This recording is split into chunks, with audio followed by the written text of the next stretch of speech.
In terms of the proceeding of the second session, as you might be aware already, that we have divided the areas of concern into 8 areas. We thought that would be easier in terms of getting your input, and then easier for our people who are taking notes, which will form again the material of the report. The 8 areas are listed on the agenda. Actually, when you look at the agenda, you will find the areas. We don't have a lot of time left for us today, so we have to kind of proceed quickly. The 8 areas are settlement, education, health, senior employment, business, government funding, as well as any other issues. So we will have approximately 6 minutes, I believe, allocated for each section. So the floor is yours. Why don't we start with the first area of concern, which is settlement. Again, the floor is yours. Please feel free. We're not going to go around the room alphabetically anymore. We'll open the floor, and please bring up the issues which will be recorded and be put into the report. Settlement. I want to talk about the settlement is the access issue. A lot of newcomers, they don't have the resources, and I recommended that if there are the information of all the agencies are enlisted on the directory, like the directory, and it was within the region. Not, for example, you live in Richmond Hill and you go to Scarborough, use the services in Scarborough. So all this information were enlisted. However, if there are newcomers, they feel that the service is not suitable for them, all the information, the other regions' services information can be listed on the website. There's a website for the other services, so that if they feel that these services is not suitable for them, then they can check the website and use the other services as well. And all these information can be put in the library. So when they were new, they go to the library and they go to have the library card, then they can get the information booklet so that they can use the service. I'd just like to respond to the access issue, because nowadays government ministries are all turning to electronic format. So every time they just bring it on the internet. And if you can't get on the internet, if your language in English is not so good, then it always becomes a problem. And I would suggest, yes, I think it's good to have internet access, but they still need the physical office or physical ministry, to be located at public accessible points, so that people can go there for information, go for inquiries, or for special circumstances that they can check with. Actually, I want to really echo what Daniel just said. Well, we know that there are offices called Service Ontario, Service Canada, but then I don't know exactly whether you know where they are or exactly what they do. As far as Service Canada is concerned, I know that there are 4 offices across Toronto, GTA, and frankly, I don't know where they are. And in terms of access, that is a big concern to me.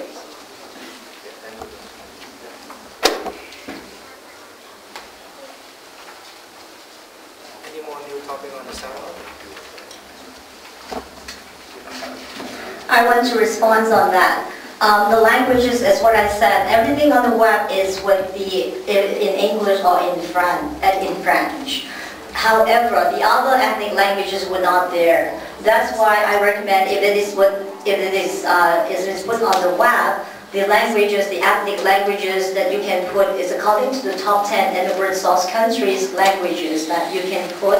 For example, the first one is China, from China, then it will be in Chinese. The second one is India. The third one is Philippines. That's the top source country, ranked number 1, 2, 3. So all these ethnic languages can be accessed in the web, so that people can access it with their own language and they can check the location. On the translation, I just want to bring up a point. The standard of translation into languages, probably, if you see some of the information coming up from the government departments, the terms they use, maybe my Chinese has gone downhill, but I don't understand what they're talking about. So I want to put a word of caution when do the translations. We have to be really careful about how things are being translated. It's not just something being translated that people would understand. Also, probably a lot of newcomers do not have access to computer too. That's why I only recommended that I don't mean that the resources were put on the web or in the directory, but I mean the services agencies in address and information. That means if you're a settlement agency, this is ESL school, all the address with the ethnic languages were in what we put in a directory form, so that they can pick this directory up in the library. Because I know that one point in the airport, they send out all these brochures to the newcomer. However, I know that when people are coming from Vancouver, if they landed in Vancouver, they don't have this package, this brochure. If they were in Toronto, if they get off the train, they cannot get it when it is in the late hours. So the access information is blocked, and there will be a barrier. That's why not the services centers, however, is the address of the services center be listed on the brochure or on the directory or on the website with the ethnic languages. For those who doesn't use the websites, there's a lot of places that they can use it. Now public libraries, you can access the web. So, but however, seniors have difficulties in using these services. That's why a directory form, when they go into the library, they can pick it up, they know where to go for service.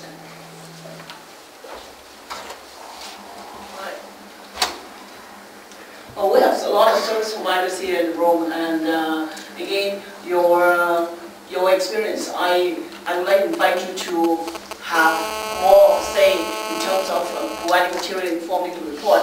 And I just want to mention one thing, that when it was suggested that directories should be put out, to me it's an issue of funding.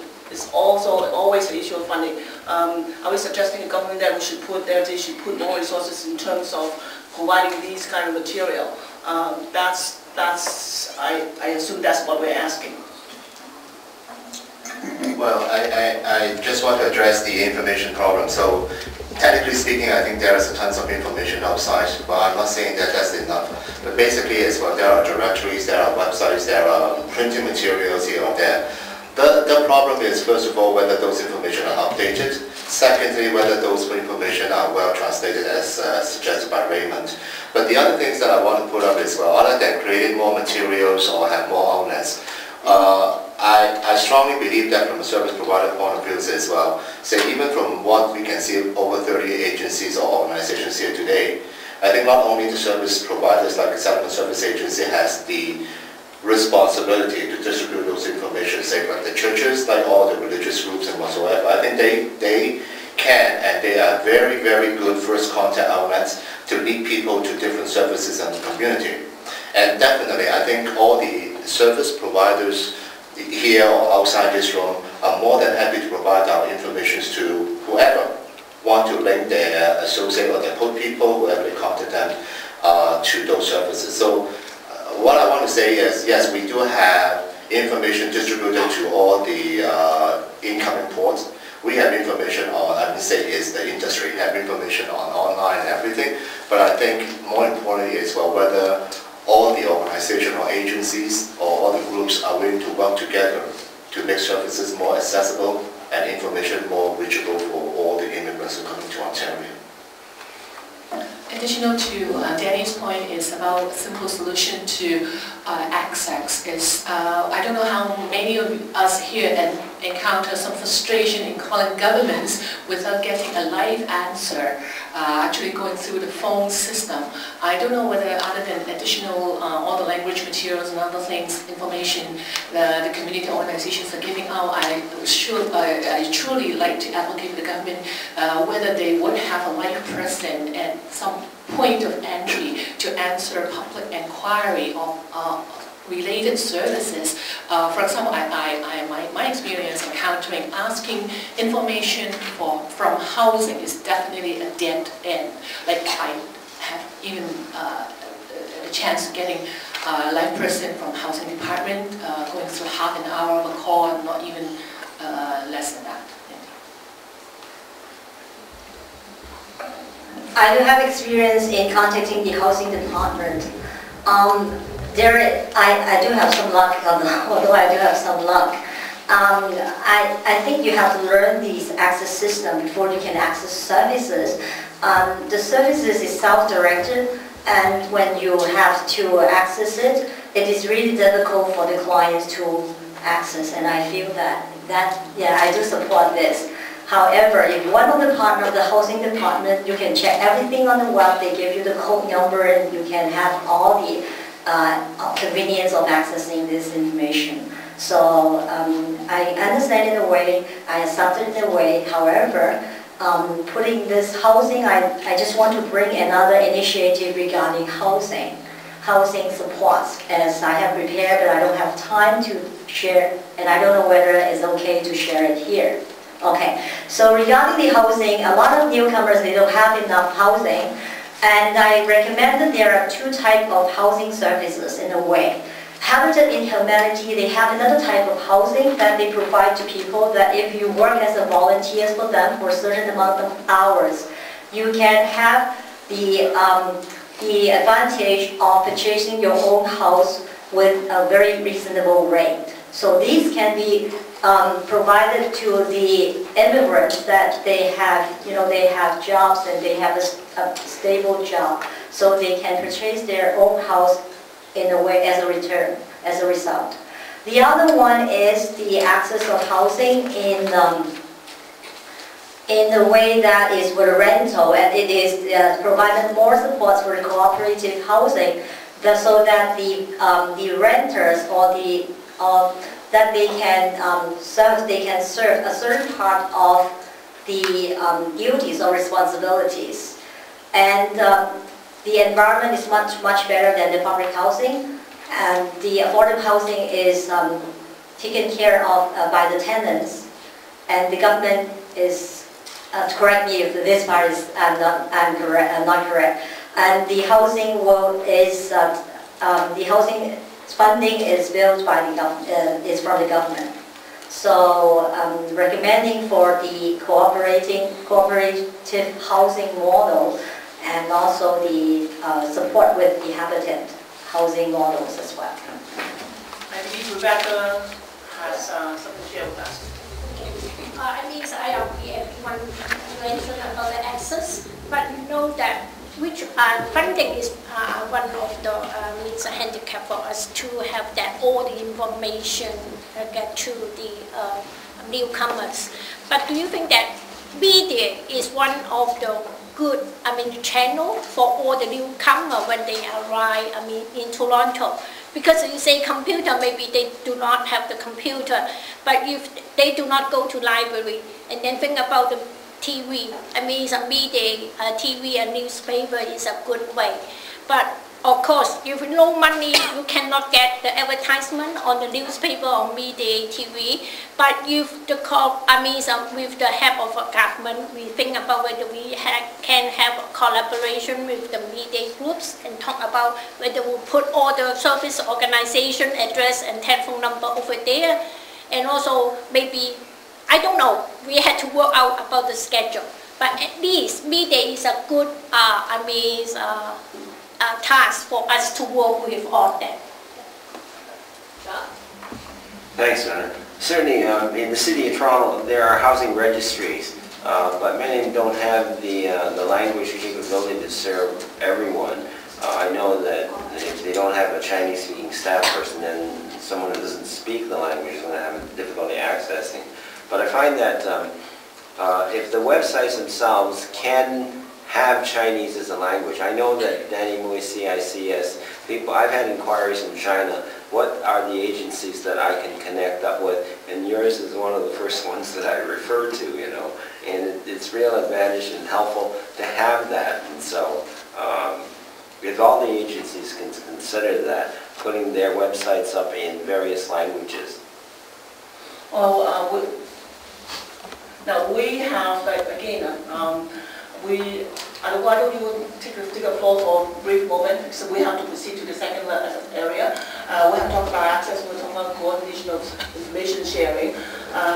Again, funding policy and government direction, common policies make a big part of how we how to consumers access the services or have the availability of services. So before we go on to the second session on education, why don't we have, sorry, I don't remember. Okay. I would just like to echo what Mr. Danny Mui has just said about the concept, working together among the service providers. I think this concept is so important that that can be linked together with the funding issue as well. As I understand, this part of the forum is to agree on some priorities and message for the government, right?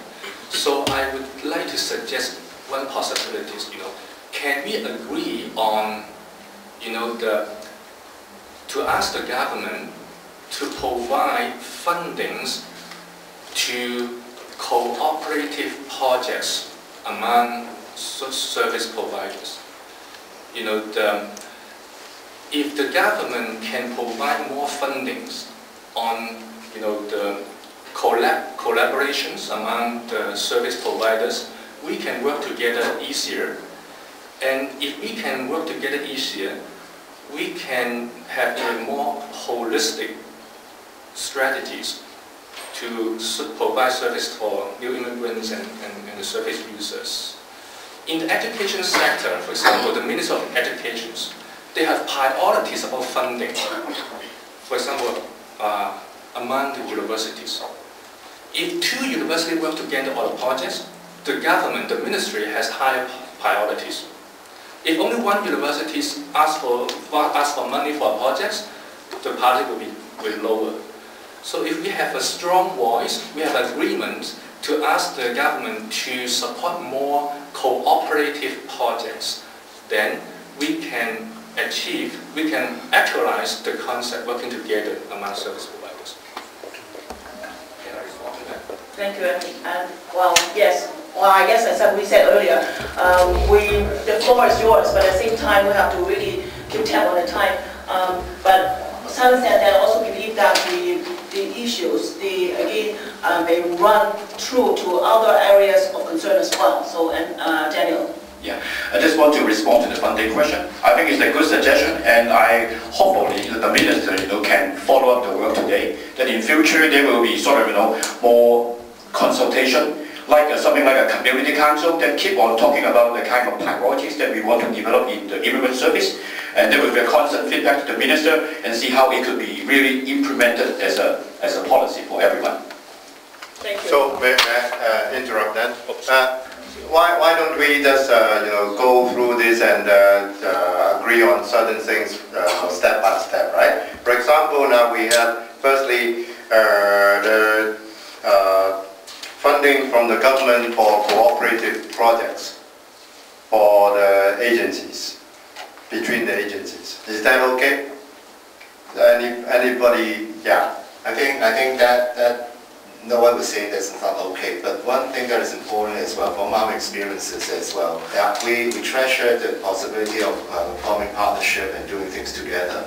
But in real life stories as well, entering into a good partnership needs time and needs resources. So it is a funding issue. When funders or the ministry really want to encourage or put partnership as a priority, they should also support us or fund us for the process of forming partnership or entering into positive partnership. Like say we have partnership with CPAC, but just imagine the time we spend before we can establish a proposal and send it in. Those time has to be recognized, those resources are necessary, otherwise I don't see there would be a very fruitful outcome for forming partnership. But no doubt, forming partnership and working together as suggested by Professor Chen and all the other friends here is vital for the future of the services. So may we say something like this? We ask that the government would fund cooperative projects between agencies from the initiation of ideas to fruition, meaning everywhere, right? Including your process. Meaning the pastoration stage. Yeah. From idea to fruition. Yeah. Coordination among ministries too probably will have to come first together, because it would take triple time if we can collaborate, but if the ministries would not collaborate among themselves. Okay, so the second idea, or do you want to call it a mandate, for example? Yeah. Yeah, okay. Is that firstly, at the first level, is we ask that the government would try to facilitate the service by establishing better intergovernmental agency, committees and councils, right? So that, and also another part of it is intergovernment and stakeholders as well, right? And then the third part would be the funding of the cooperation between the agencies in projects from the idea to fruition. Okay? Yeah. Actually, talking about, say, like seeking government funding, and would like to echo Raymond's point. Somehow we are so privileged to have, say, like Minister Michael Chan as the Minister of Immigration and Citizenship, and actually would really like him, to take advantage of initiating inter-ministries kind of dialogue, because somehow when we go into the sectors like health and senior services, basically these are, say, like the money is governed by the Ministry of Health, and basically as ethno service providers, for instance, like agencies serving a particular ethnic community, we are being treated almost like, I hate to use the word, like second-class service provider. Basically, you have to say, like, for instance, like collaborate, work with mainstream organizations in order to get money. So how come, say, like we are all equal taxpayers, but somehow when it comes to seeking government funding, we have to be treated like a second-class service provider, that you have to partner with a mainstream organization, the money will go to mainstream service organization, and then hopefully they will filter the money down to you. So, but somehow, how can, say, like we cannot be, say, like as an independent transfer payment organization in most of the regions of Greater Toronto area, and somehow we have to rely, say, like on the, say, like the initiative of, say, like mainstream organizations, whether they would like to take you on as a partner or not. So number one, you have to somehow at the mercy of mainstream organizations that, okay, I like, say, like somehow we have the same kind of values and we do things alike, and you are up to my standard, okay, I'll take you on. So, and then whether they're going to initiate the proposal or not, then depends on their goodwill. So after they have goodwill, okay, take you on, you demonstrate that you are a quality service provider, okay, then we do the proposal. When we, after writing the proposal, whether the money somehow will be able to really to come to us is another question. So really would like the minister, say, like to take this opportunity, his influence, to talk to other ministries. For instance, like health is a big issue, senior services issue, youth education, everything is a big issue. And somehow we really, all this ties into immigrants, and would like to point to, by year 2017, it's been, say, like census statistics pointed out that by that year, over 50% of Canadians are visible minorities, mainly from Asian countries, China and South Asian. So not just, say, like Chinese, we are, say, like facing those kind of issues similar to other ethnic immigrants, newcomers, they face the same issues. So really, I guess it's a big influence is the lack of resources. Without resources, we cannot do anything. So basically, funding is really the one big issue to see to equitable funding allocation and how we can really have equal access to all those resources. Thank you. I want to say something here. I understand everybody's in the funding thing. I want to get back to this. But in the meantime, in the settlement session, I want to capture something right here. Make one decision on the settlement. I think I hear everybody, a few of us, thinking that the access of the settlement information in the language that is required for the recipient of the immigrant is one of the things that we need to work on, right? Am I hearing that that is one of the requirements? That we need to go back to the government saying that we need more funding to support these type of settlement, pre-settlement type of information to be accessible in an appropriate language that we require. Is that something that we want? I guess like a few parties suggesting access is always a problem.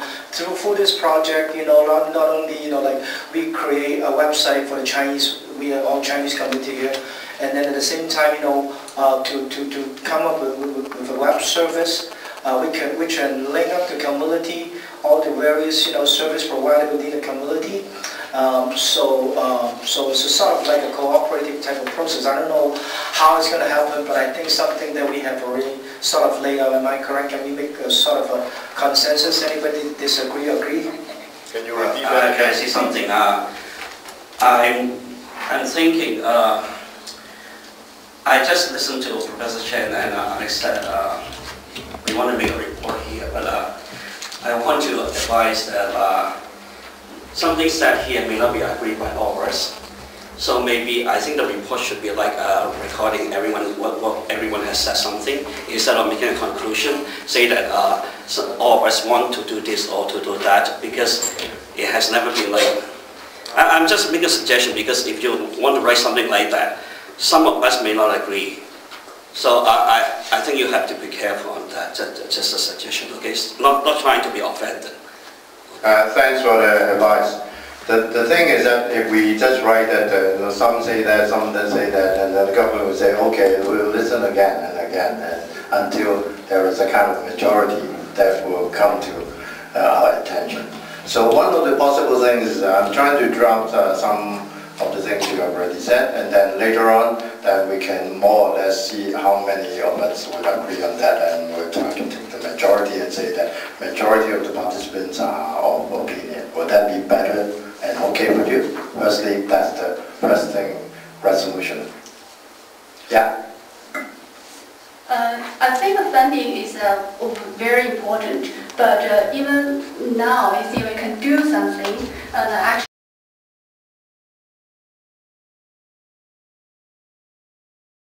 I think you see from our experience working together with settlement services like CIS, Wood Green, and some other agencies, it is really very helpful to our clients. Well, Peter, like me, I don't represent any organization, but my feeling is that we might not want to so-called come to a consensus. I don't know what you mean by consensus. We talk about funding issues, we talk about access. When we talk about funding, naturally there are mechanisms in terms of funding allocation that pose concerns to us, as Helen has addressed. So instead of, say, coming to a consensus, or Ellen expressed the idea that we say to the opposition government that these are the concerns, and we may try to so-called summarize them into bigger headings, rather than these are called consensus that we want you to address. Okay, let's put this to the organization and see which approach they would like to take. Right? Okay. Those who would like to emphasize the individual suggestions instead of kind of most of our organizations or whatever, would like to just express these are the individual organizations' opinions, suggestions. Would you like to raise a hand? Professor Chen? Yeah. Can I have a chance to say? Sure, yeah, please do. Actually, I think I'm just going back to what was said earlier. In terms of access, we want to be actually to provide the access to the Chinese Canadians who are either new immigrants or old immigrants that are here as well. I think sometimes we have to put aside whether the access to the organization versus the access from the public. As was mentioned earlier, the mass media is very important. If you want the new immigrant and other participants, sometimes they might not be reaching to the different organization. Of course, we try. If the proposal some of our members put forth is to take a proactive role to ask the Minister Chen and other government ministers to take a proactive role to come out to the community in terms of putting the funding for themselves to, like the TV, like their different media, so that they will have the promotion of what's coming, what's available, and so on, to make it available to the community, because we do not have, many of us cannot have the access to that way. So they do that. At the same time, in addition, they can highlight in different areas different organization, different services that they can provide that for us. So sometimes maybe CICS and Sears and other things for the different area, or in Markham with Mississauga, wherever. So they can highlight so that people will know about the organization, where to reach out to, and as well, they can be a bridge from there to work on the next step. Next step is also the government support, encourage the collaboration as was mentioned, but by providing first access to the people first, because that's immediate.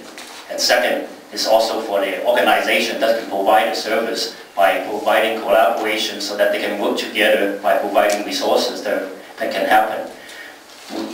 It's possible, certainly, but at the same time it's hard. I have been involved as the president for the Canadian Federation Intercultural. We have the Muslims and Chinese in different ways, working different projects. It's a process that can be done, and the government can support that, and we can do it here. But I think before we start looking at just that, for the benefit of the community, we need to push the fact that the government needs to take the action, and at the same time, they are there for valuing the Chinese Canadian communities and providing, reaching out to them as well. And also at the same time, reaching out to all communities as well. Yes, thank you. I just want to add, probably, since we talk about access, can I jump a little into access to the healthcare system, in particular the hospitals and mental health? I think the government probably would need to look at whether there's a mandate that they should provide interpreters, trained interpreters, I mean, at the hospitals. In particular, if you look at people with mental illness, if they do not have proper interpreters, a lot of times it would lead to misdiagnosis. And when there's a misdiagnosis, I think the consequences would be quite important. So I agree that access to information is necessary, but access also, since language is still the barrier, then access to the healthcare system, mental health system, etc., probably whereby the actual interpretation might be made available. There are some states in the USA actually legislate that the service providers would have to provide interpreters. It's by law that they need to provide it. I hope the Ontario government will be brave enough to take that action. Thank you. I think probably you'll be still thinking and considering whether you're going to have some, togetherness or just individual suggestions. We'll leave this a little bit later, but I will try to recap some of the things we have done. I think probably the report would also say that the foremost of all is that there should be equity and ethnic oriented funding for the services instead of just getting into the so-called mainstream, right? And also the other part of it is through this funding, probably there would be different aspects, like firstly, at the very first level is providing information through media and other means, but government should be providing the funding for making this accessibility possible. And also the other part of it would be the various aspects, but at the macro level there would be the cooperation between different governments, and also cooperation between the government and agencies, and also projects between the agencies on these aspects. I'd just like to make a quick suggestion in addition to having these directories at libraries, and somebody mentioned not everybody goes to the libraries. Well, I think everybody goes to grocery stores, right? Not everybody's going to go to schools because not everybody has children, and I've been here for 23 years, and you know what?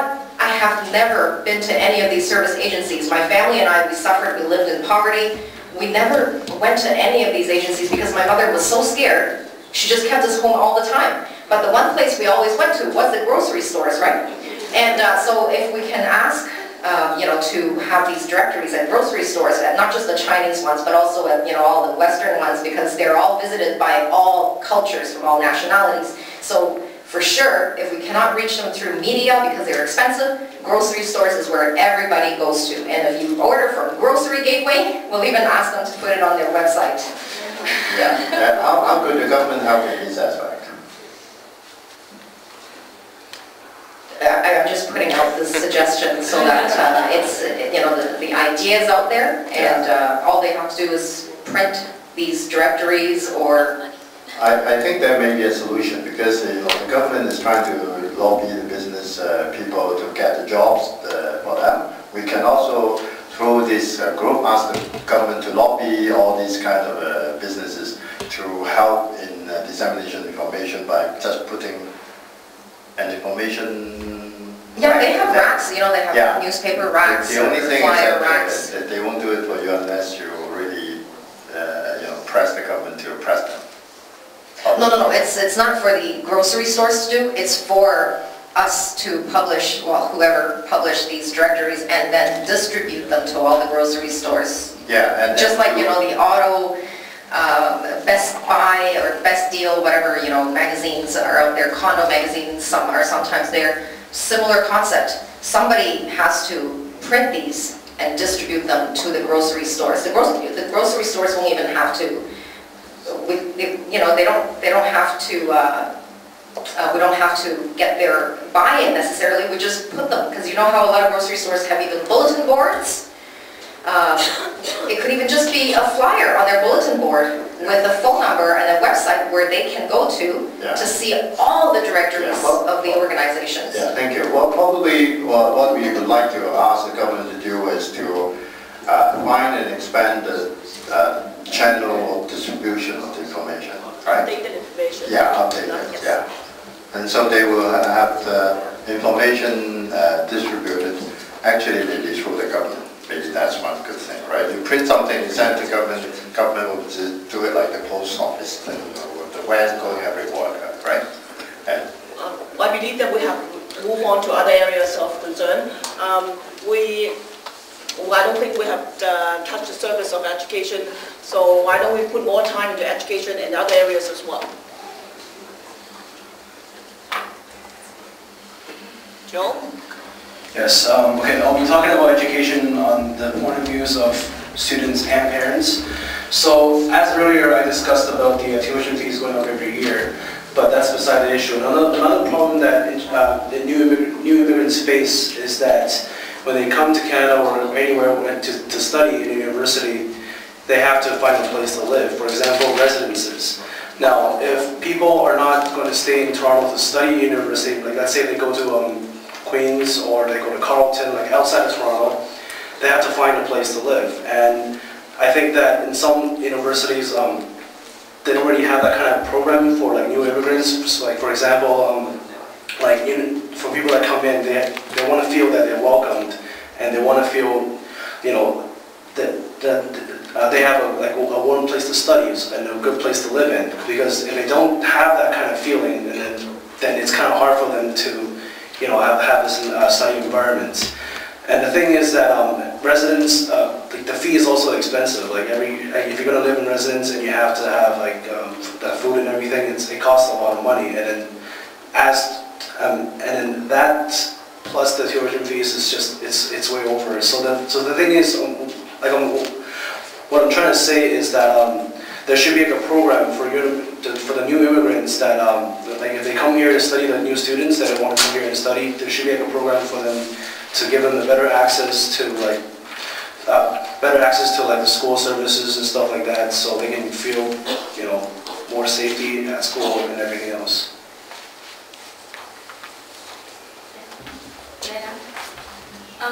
I know all agencies really are doing for the adults, like as you mentioned, students coming here, but with their own children. And then the school that goes to, whether any of the program that you are having, there might be an access that you don't have the location to set up a workshop for the seniors, or anything that from time to time it might end up the easy places to go to the school. But we need really ask the government that they have to take away the payment for any activity in the school instead of the community center now. Like our parent council, any of the parent council using the school, from time to time, then the parent council have to pay the school board. So this is the issue that any of the activity, the school board connected your settlement, all those people that are using it, they are parents. The only thing that we attend the parent involvement in the school board is for all the parents to be taken part in the school council meeting. What do they need? They need what they need, ESL, child care or anything, and then this one is expressed to the school board. But still, I found that the professional new immigrant, they never hardly go to the school council. What do they need? They need the community access. And in this one, we have the settlement like the university or whatever, in any of the corner of the Toronto. They have the access. And then now the issue that brought up is the using of the school, the payment. The senior, they are having the ESL, they have to pay. The senior home, very often they need the ESL, and then now it's cut off. And going into the adult one. So this the school issue is a big one because everybody related to the school. Either you go in the professional one, you go to U, and then as you mentioned. And then the most problem one is the young kid. They cannot adjust themselves and the ESL even cut down, but still on the way, the school board is still we have been pushing and pushing.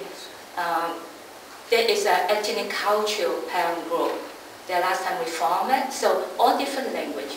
They have their own problem. It's not we are the only Chinese one. But I'm really like to ask all you professional one, join in the parent council so that the voice can be out. And then so far, my federation only two sections because a lot of them, the kids are university, so they are no more interested. And to me, my young one is in grade 12. So by the time that nobody is going to hand over what they want, and then the school board has to provide, and the funding too. As I earlier mentioned in the presentation, we never have put money on, and then we need the funding and like to set up the workshop for the parent now is the safety one. The safety of the school and all this, a lot of parents just don't know what to do. Okay. So that's it. May I conclude that in a way, there is a concern about the funding issues as well in terms of the provincial government adequately fund the school board, of course not just TDSB, but the school board in terms of meeting the needs of the students and in terms of meeting the needs of the parents in educating their kids, their children. Yeah, we need the funding.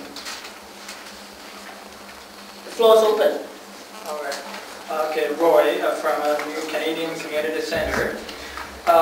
Exactly, I myself experienced all these problems. I came here in Canada from April 2006, and from the settlement to education and the employment. So here for the education, I have some ideas to share with all you guys. Here for like the access knows that all the Canadian companies needs you have the Canadian experience to get a job.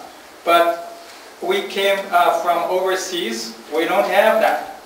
You never start, you never have it. You have no idea and you have no experience, you cannot start.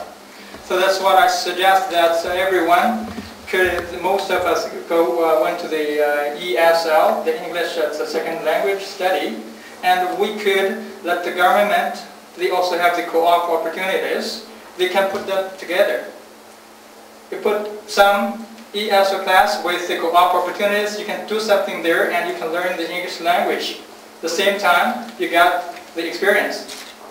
Like what the Working Women Society is doing, you can have the workshop there, you learn the English language, and at the same time, they issue a letter, that's like a reference letter. You can have a good manner, you have a good attendance, you have a promptness, and every time you can keep the rules. So they give you a letter. So this is for the ESL and the co-op to work together. The second, as for the subsidies, you can see this girl sitting beside me. She's first of the time she's waiting for the school had to have this position. Later on, the government gave us, they approved for her subsidy, but the daycare don't have the position as of today. So I still pay her from my pocket. That's the second question. That's to consider more about the subsidies for various channels.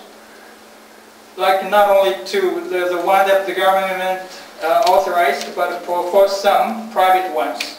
Because they could have more space and this can cover more families that need it. And the third is for the tuition, for the adult continuing education. Because I myself is a student going on with my continuing education for the purchasing certificate. This certificate cost almost more than 15,000. So that's, I don't